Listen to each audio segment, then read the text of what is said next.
IVF ట్రీట్మెంట్‌కి ఎంత time పడుతుంది అనేది మాకు తరచుగా పేషెంట్స్ అనేది అడుగుతూ ఉంటారండి.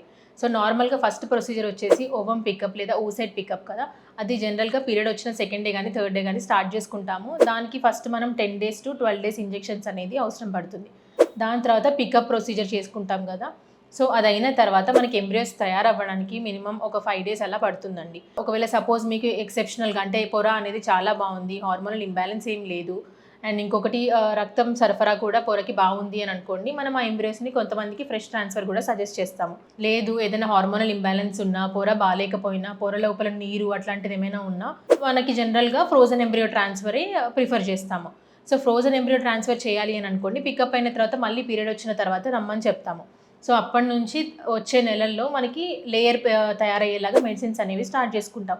సో, ఏ నెల అయితే పొర అనేది బావుంటుందో అంటే థిక్‌నెస్ మోర్ దెన్ 8 అలా మనకి బావుండి, విత్ వాస్కులారిటీ బావుండి, అలాగే హార్మోన్ గూడా బావుంటే, మనం ఆ మంత్ అనేది ట్రాన్స్‌ఫర్‌కెళ్తాం. దానికి 2 మంత్స్ పట్టొచ్చు, 3 మంత్స్ పట్టొచ్చు.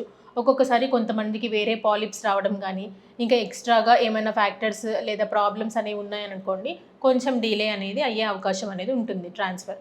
Thank you.